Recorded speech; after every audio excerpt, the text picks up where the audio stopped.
मेरा मुझ में कुछ नहीं, जो कुछ है सो तेरा, तेरा तुझको सौंपता, क्या लागे है मेरा। आज बारामती के विद्या प्रतिष्ठान में कबीर की ये वाणी की सत्यता का एहसास भी हुआ। जी हाँ, महाराष्ट्र के सियासी जगत के सूरमा अजीत दादा पवार को अंतिम विदाई देते हुए आंखें नम थी। हजारों लाखों लोगों का सैलाब यहाँ पे विद्या प्रतिष्ठान में उमड़ा और उसके साथ ही उनकी अंतिम विदाई जब हुई तो सियासी जगत के भी तमाम नेता यहाँ पे महाराष्ट्र नहीं बल्कि देश भर से मौजूद थे। गृह मंत्री यहाँ पे मौजूद थे और अपने आप में ये एक युग का अंत कह लीजिए। और इसी मसले पर चर्चा करने के लिए नमस्कार, मैं हूं मौसमी सिंह जो कि इस वक्त बारामती में हूं। पीछे जो उनका अजीत दादा का अंतिम संस्कार का जो वेन्यू है वहीं पर हम लोग हैं अभी इस वक्त।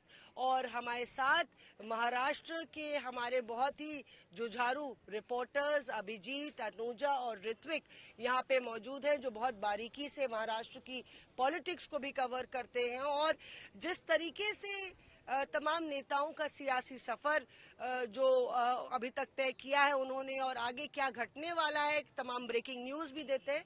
तो आज हम चर्चा करते हैं क्योंकि एक बहुत ही सॉलम मोमेंट था, एक बहुत ही बड़ी त्रासदी कह लीजिए जो यहाँ बारामती के लोगों को इस बात का शौक भी था, एक सदमा भी था।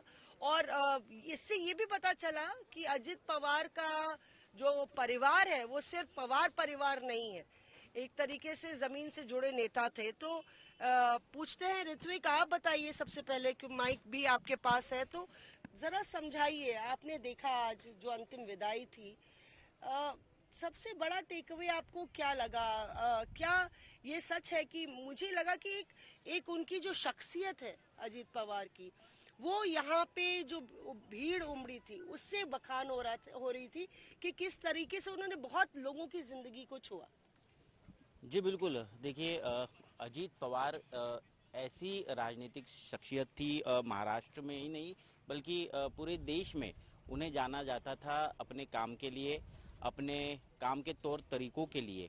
और एक ऐसा नेता जो किसी को हड़का भी दे, किसी को गुस्सा भी कर ले, तो भी वो कार्यकर्ता उसे ऐसा मानता था जैसे उसकी पीठ थपथपाई गई हो। हम्म। और इस तरह का जो रिलेशन होता है किसी नेता के साथ, वो तभी बन पाता है जब वो सिर्फ काम से नहीं जुड़ता, वो दिल से जुड़ता है, दिमाग से जुड़ता है। और यही जुड़ाव जो है वो आज इस अंतिम संस्कार के मौके पर हमें बखूबी दिखाई दिया, महसूस भी हुआ। क्योंकि इतने बड़े तादाद में लोग बारामती की तरफ रुख कर रहे थे। सिर्फ पार्टी के कार्यकर्ता ही नहीं बल्कि अक्रॉस दी पार्टी लाइन जिन जिन लोगों के लिए अजीत पवार ने काम किया है, किसी ना किसी तरीके से उनके जीवन में कुछ हम्म। ऐसा बदलाव लाया है और उन्हें छुआ है। इस वजह से एक जुड़ाव जो है उन सभी लोगों में दिखाई दे रहा। हम जितने लोगों से बात कर रहे थे, मौसमी आपको बता दूं, जी। मतलब चाहे वो घर के झगड़े हो, चाहे वो गांव का कुछ काम हो, या तो चाहे कभी कभी तो हमने ये भी देखा है कि शादी नहीं हो रही है मेरी, दादा मैं क्या करूं, इस तरह की गुहार लेकर भी लोग अजीत दादा के पास आ जाते थे। अच्छा। और दादा भी उसे उतनी ही सहूलियत और उतनी ही कहते हैं ना जो अपनाते थे। और बड़ा भाई जैसे अपने भाई को कहता है कि अरे भाई तेरी शादी नहीं हो रही है तो तू मैं क्या करूं, या तो फिर प्यार से डांट भी देते थे।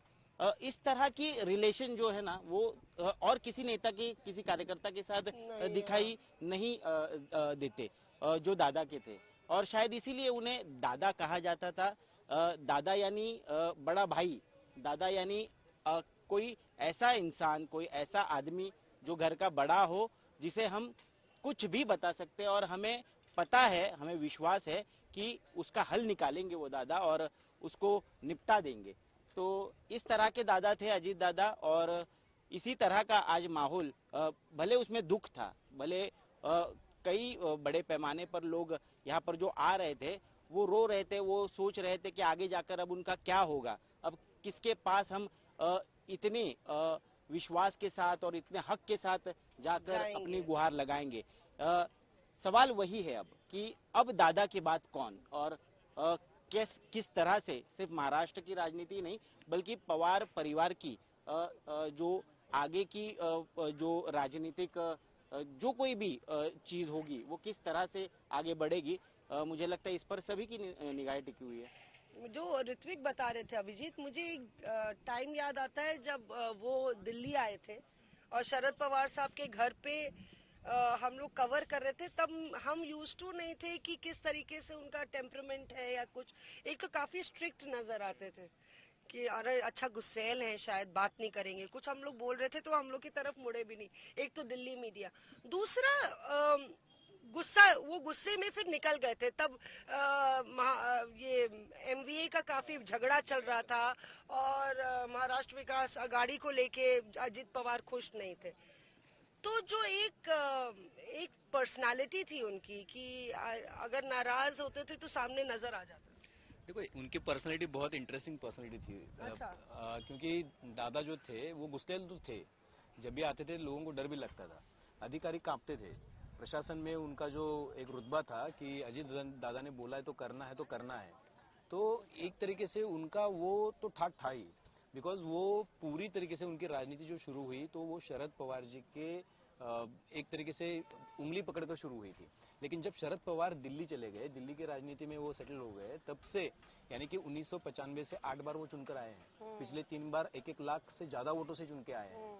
तो उनके पास दो चीजें थी। एक तो एक इमेज में आपको बताता हूँ। अच्छा। एक प्रोग्राम से शरद पवार और अजित पवार साथ में निकल रहे हैं। शरद पवार आगे होते होते होते गाड़ी तक आते हैं, पीछे देखते हैं अजित पवार कहाँ है। अजित पवार दूर दिखाई देते हैं, वो क्या कर रहे होते हैं, तो वो पर्चे लोगों से ले रहे हैं कि मेरा काम नहीं, ये नहीं हो रहा है, तो निवेदन जिसे हम कहते हैं, तो लोगों से निवेदन स्वीकार कर रहे हैं। और उनके पास शरद पवार जी के पास आते आते इतना बड़ा गड्ढा जो है वो जमा हो जाता है कि लोगों की ये मांगे में। तो ये थे अजित पवार। अजित पवार कोई इमोशनली तुम्हारा काम हो रहा है मैं कर रहा हूँ, मैं ठीक करूंगा, ये वाला नहीं था। हो रहा है तो मैं कर रहा हूँ, तो तुमको 6 बजे फोन आ जाएगा सुबह कि भाई तुम्हारा ये काम हो गया है, तुम ये यहाँ आके कर तुम्हारा काम लेके जाओ।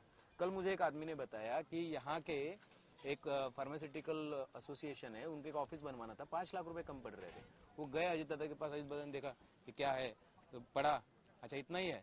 तो वो मुसले करके, उनके पीए है यहाँ का, काम देखते हैं बारामती का, मुसले इनको कल सुबह तक का काम हो जाना चाहिए। अच्छा।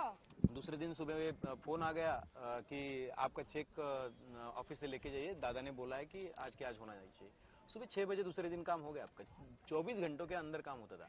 तो ये सारा जो काम जो है, ये बारामती जो आप देखते हैं ना कि बहुत सारे शहरों से भी सुंदर दिखती है।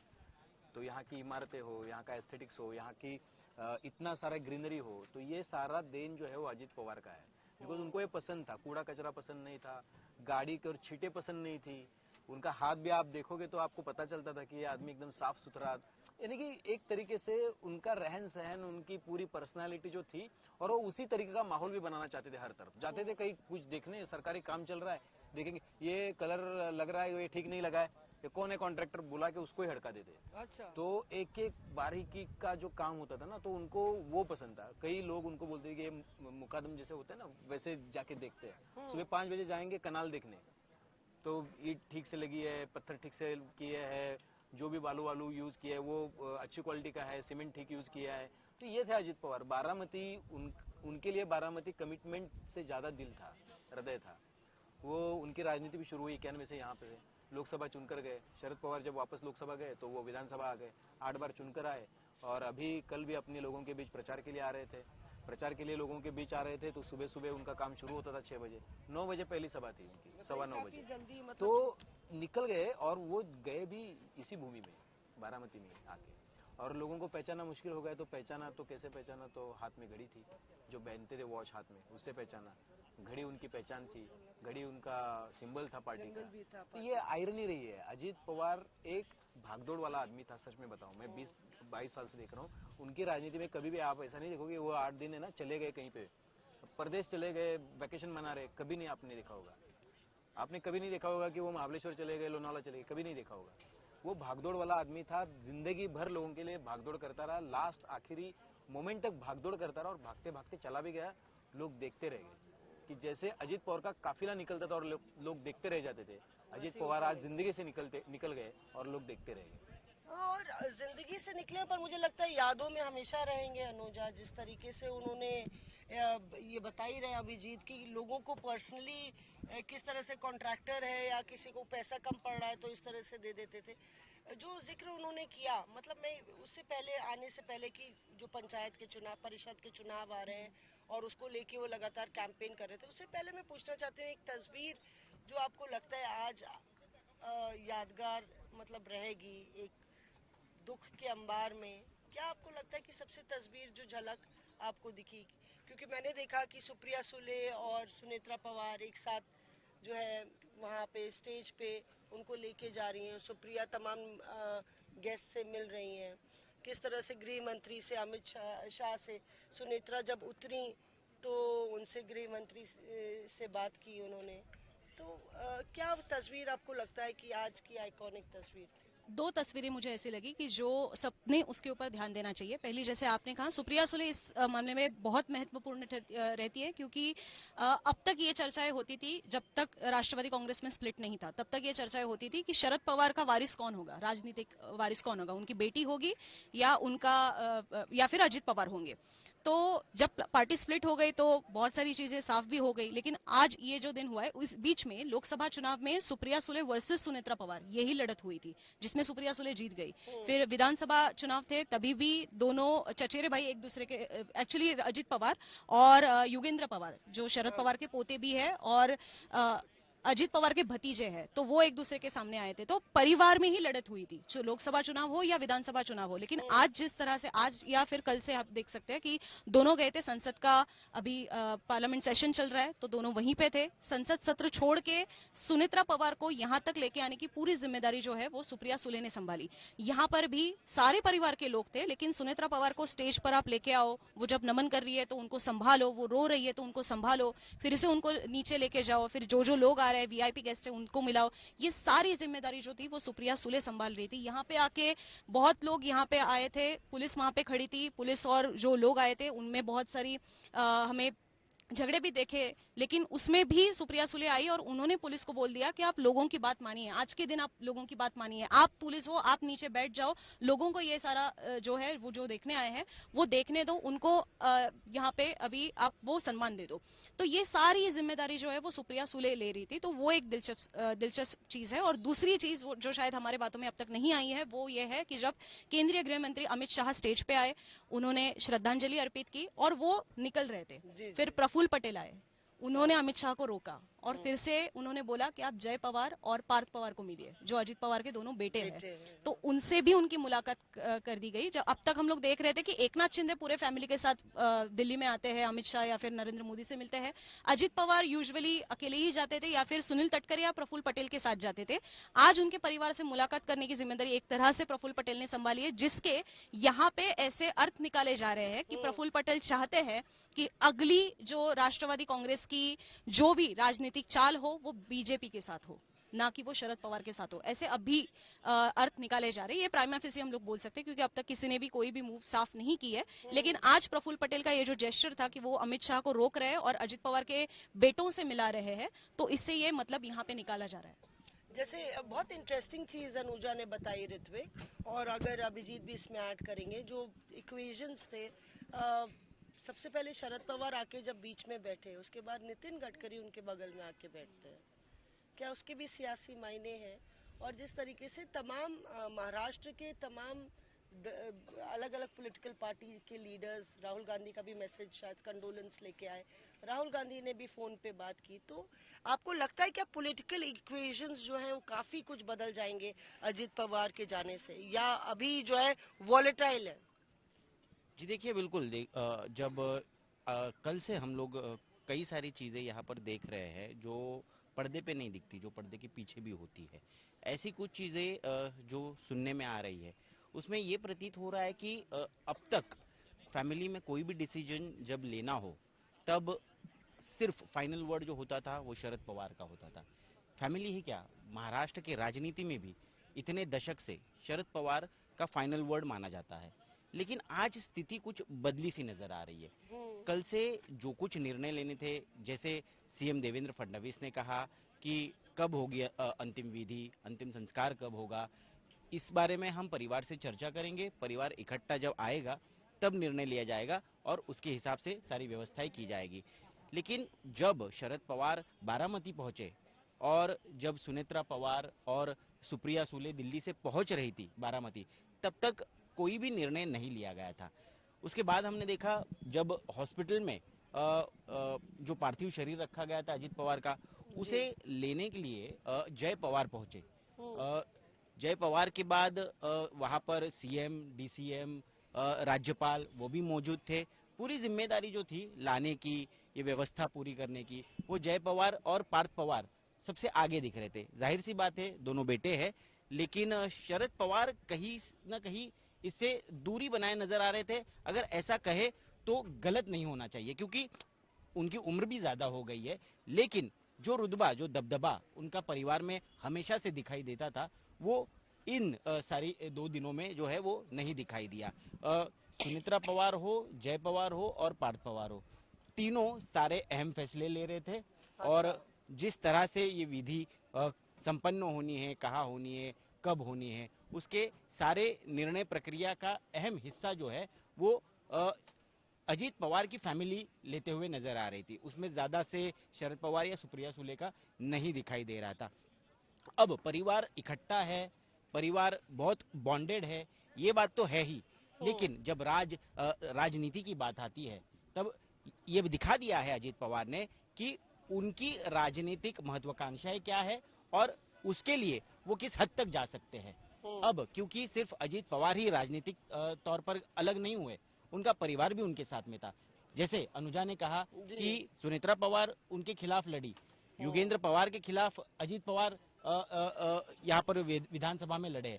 अब सवाल ये खड़ा होता है कि अब बारामती की सीट जो 9 बार अजीत पवार जीतते आए हैं, उस सीट पर कौन दावा करेगा? क्या वो जय पवार होगा, या तो फिर पार्थ पवार होगा, या फिर योगेंद्र पवार जो अजीत पवार के भाई के बेटे हैं वो होंगे?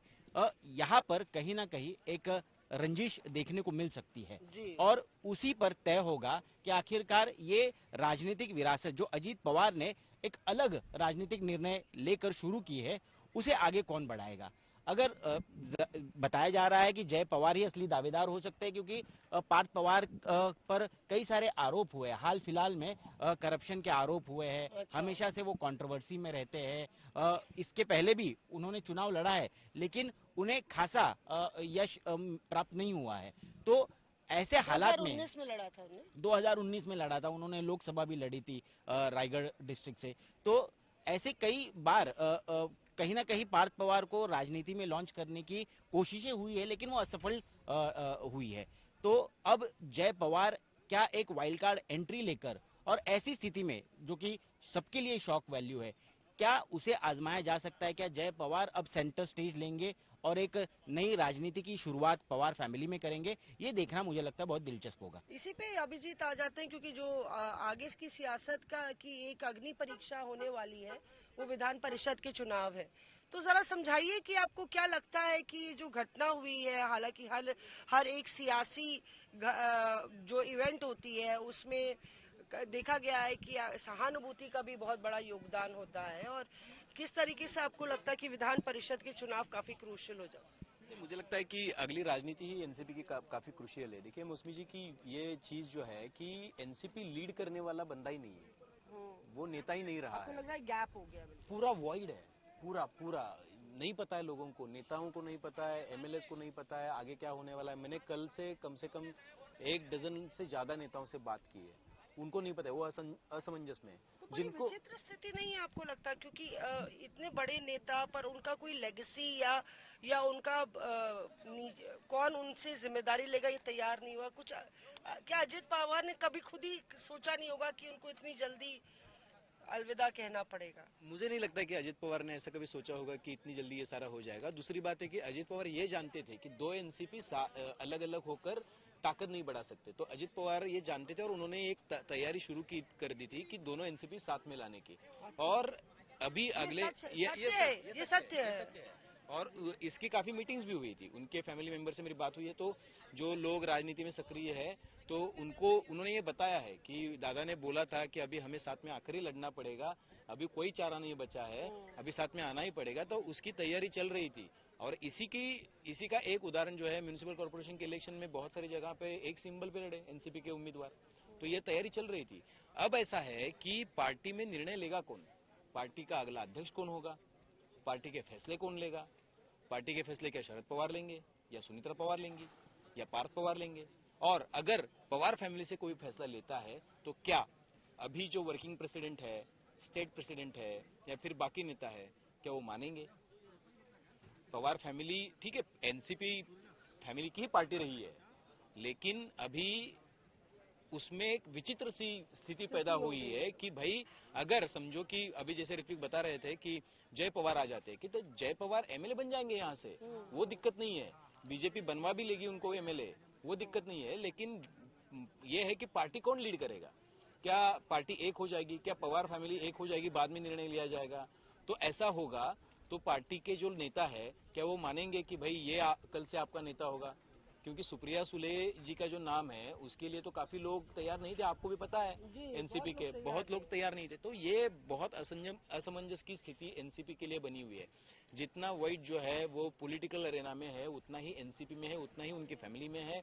अभी ये देखना पड़ेगा, अगले 2 महीने में हमें देखना पड़ेगा। अभी आज जो एक पेज की एड दी है बीजेपी ने, आपने देखी होगी कि अजित पवार जी को श्रद्धांजलि अर्पित करते हुए फुल पेज की एड दी है, हर पेपर में वो एड आई है, बीजेपी की एड है।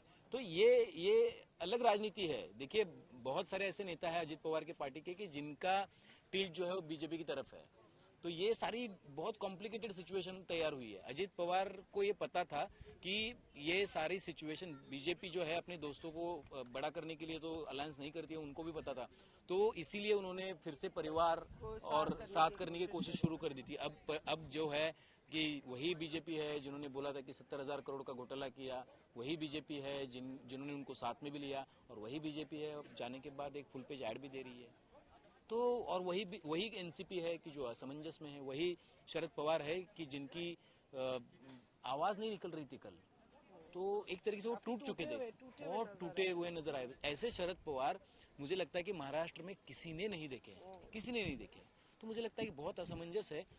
पहले तो मुझे लगता है कि परिवार में जो होने वाला है वो पहला एक दायरा है, मैं लड़ाई नहीं कहूंगा अभी उसे, जो परिवार में होगा वो पहला कदम होगा उसका, और फिर अगला कदम मुंबई में, दिल्ली में देखने को मिलेगा। मुझे उसमें एक दो मुद्दे ऐड करने हैं। पहली बात जो आप कह रहे थे वारिस, मुझे ऐसा लग रहा है कि अजित पवार खुद ही पहले ये साबित करना चाहते थे कि पवार के वारिस वो है। तो इसकी वजह से अजित पवार के वारिस कौन रहेंगे इसके बारे में कभी किसी ने सोचा ही नहीं, क्योंकि ये शौक है। आज भी यहाँ पे जो भीड़ हमें दिखाई दे रही है उसके पीछे एक कारण ये भी है कि ये शौक है। नहीं, जैसे अपने बेटों को ट्रेन करते हैं, हाँ। कहा गया कि पार्थ पवार को, पर अभी ऋत्विक भी बता रहे हैं कि वो विवादों में गिरे रहे, तो एक नेचुरल कोई असेंडिंग एयर नहीं नजर आ रहा है। और अभी भी अगर आप राष्ट्रवादी कांग्रेस को देखें दोनों साइड से, तो कोई भी युवा नेता आपको उसमें नहीं दिखाई देगा। आपको बड़े चेहरे कौन दिखाई देते हैं दिल्ली से? आपको प्रफुल्ल पटेल दिखाई देते हैं, आपको सुप्रिया सुले दिखाई देती है, आप या फिर आप छगन भुजबल को शायद पहचानते होंगे। तो ये सारे अभी ऐसे नेता है जो 60-70 क्रॉस कर चुके हैं। कोई भी ऐसा युवा नेता आपको नहीं दिखाई देगा कि जो नेशनली सबको पता है, या फिर महाराष्ट्र में भी उसकी बहुत उसके पीछे लोग उनको चाहते हैं, समर्थन करते हैं, ऐसा कोई नेता नहीं दिखेगा। तो ये अजित पवार ही खुद इस रेस में थे कि मैं ही शरद पवार का अगला वारिस हूं। वो जो पार्टी स्प्लिट हो गई, उनको चुनाव चिन्ह मिल गया, उसमें एक तौर से वो साबित भी हो गया, लेकिन वो इलेक्शंस में वैसा नहीं प्रूव कर पाए। तो इसके वजह से वो ही फाइट चल रही थी। तो इस वजह से किसी ने सोचा नहीं था कि अजित पवार के भी वारिस कौन रहेंगे। इसके लिए आप अंदाजा लगाओ। और दूसरी बात, जैसे ये लड़ाई राष्ट्रवादी का वारिस अभी अगला कौन होगा, कौन उनका नेता बनेगा, ये है, उसके साथ साथ ही महाराष्ट्र सरकार में दूसरा उप मुख्यमंत्री भी, डिप्टी सीएम कौन रहेगा, इसकी भी है। क्योंकि एक स्टेचर बन चुका था कि Devendra Fadnavis number 1, second number पे एकनाथ शिंदे, थर्ड नंबर पे अजित पवार। अभी जो भी नेता आएगा, क्या वो उन दोनों को स्टेचर को मैच कर पाएगा? क्या जो भी आएगा वो उन दोनों के नजरअंदाज से वो जूनियर दिखेगा? तो ये भी है कि सरकार में अभी राष्ट्रवादी कांग्रेस का कितनी अहमियत रहेगी। मैं क्लोज करने से पहले जल्दी से एक रैपिड फायर में पूछ लेती हूँ, अगला घमासान कितने दिनों में और कब, किस मुद्दे पर होते हुए देख रहे हैं आप, या किन नेताओं को देख रहे हैं आप इस घमासान में? देखिए बात तो हम लोग सिर्फ लेगेसी बैटल में बात। जी पवार परिवार की कर रहे हैं, लेकिन यहाँ पर पार्टी मर्ज होगी या पार्टी स्प्लिट रहकर एक तबका पार्टी का, एक धड़ा पार्टी का बीजेपी की तरफ झुकेगा, ये देखना बहुत ही जरूरी है। और दूसरी बात, सबसे बड़ा लॉस जो है आज की डेट में मुझे लगता है वो सीएम देवेंद्र फडणवीस को हुआ है, क्योंकि महाराष्ट्र की राजनीति में चेक्स एंड बैलेंसेस करने के लिए जिस प्रकार अजीत पवार जैसा फ्लेक्सिबल नेता देवेंद्र फडणवीस के पास था, जो एकनाथ शिंदे को भी चेक में रखता था और जो कहीं ना कहीं दिल्ली के कभी आने वाले दबाव को भी चेक में रखने में मदद करता था, तो वो एक बहुत बड़ा नुकसान मुझे लगता है देवेंद्र फडणवीस को हुआ है। अब इसका फायदा किसको होने वाला है, बहुत जल्दबाजी होगी ये बात करना, लेकिन महाराष्ट्र में या फिर कहीं पर भी राजनीति में फायदा और नुकसान ही देखा जाता है, जी तो इसका बिल्कुल। फायदा किसको होने वाला है ये देखना भी बहुत होगा। दिलचस्प होगा। आपका क्या टेक रहेगा अनुजा? नहीं, मेरा अभी भी यही कहना है कि सबसे पहले सरकार में तय करना पड़ेगा कि अजित पवार की जगह कौन लेता है, क्योंकि वो डिप्टी सीएम थे, वो वित्त मंत्री भी थे, और अभी बजट आने वाला है, एक महीने के ऊपर महाराष्ट्र का बजट भी आने वाला है, तो वो जगह पहले कौन लेगा वो भी देखना बहुत दिलचस्प होगा। परिवार पहले एक महीने में इसी सदमे में रहेगा, क्योंकि ये किसी को पता नहीं था कि ऐसा कुछ होने वाला है, तो इसके लिए थोड़ा टाइम लगेगा कि राष्ट्रवादी कांग्रेस अगला कौन संभालेगी। जी आपका क्या take? मुझे लगता है कि बीजेपी क्या चाहती है ये भी इसमें बहुत इंपॉर्टेंट है। बीजेपी जो चाहेगी वही ज्यादा से ज्यादा होने की संभावना वो मुझे ज्यादा दिख रही है। दूसरा, ज्यादा नुकसान किसका हुआ, तो मुझे लगता है कि ज्यादा नुकसान, जितना नुकसान देवेंद्र फडणवीस का हुआ उससे ज्यादा नुकसान शरद पवार जी का हुआ। ये जो एम्पायर देख रहे हैं बारामती का, महाराष्ट्र का, पवार नाम का देश में, तो वो एम्पायर 85 साल में खड़ा किया शरद पवार ने, उसको पिछले 40 साल से चलाया महाराष्ट्र में अजित पवार ने। अब वो एम्पायर जो है वो एक तरीके से बीच में तैरता नजर आ रहा है, उसको कोई आधार नजर नहीं आ रहा है। तो शरद पवार जो है उनको पता नहीं है कि आपके आपके लाइफ टाइम में आप एक चीज खड़ी करते हो, वो कोई सींच रहा है, आपको पता है कि ये आगे लेके जा सकता है, और आपके सामने वो ही नहीं रहता हो, और आपको पता नहीं है कि आपके एम्पायर का क्या होगा, आपकी राजनीति का क्या होगा, आपके पक्ष का क्या होगा, आपके पार्टी का, आपके सिंबल का, आपके लोगों का, आपके नेताओं का, आपके घर का। तो मुझे लगता है कि यही शौक था कि ऐसे शरद पवार मौसमी जी आपको कल देखने को मिले। और जो लास्ट की जो चीज है, बीजेपी क्या चाहती है, मुझे लगता है कि ये अंडरलाइन है कि आगे क्या होने वाला है।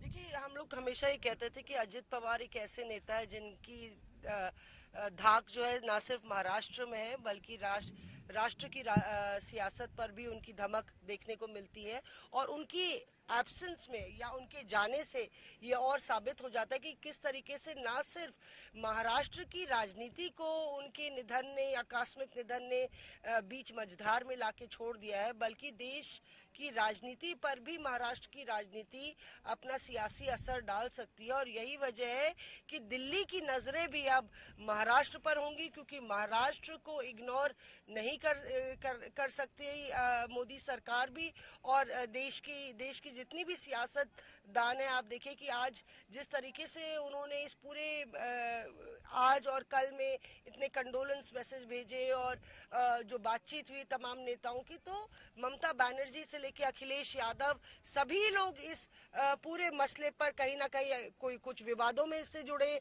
कुछ अपने शोक संदेश से जुड़े, तो सब ये जानते हैं कि महाराष्ट्र की राजनीति देश की राजनीति पर हावी और अपना हो सकती है और अपना असर डाल सकती है, और यही वजह है कि बहुत संवेदनशील होगा अगले कुछ दिन और किस करवट ऊंट यहाँ पे बैठता है। बहरहाल हम लोग ने जो चर्चा की, इस चर्चा में बस इतना ही।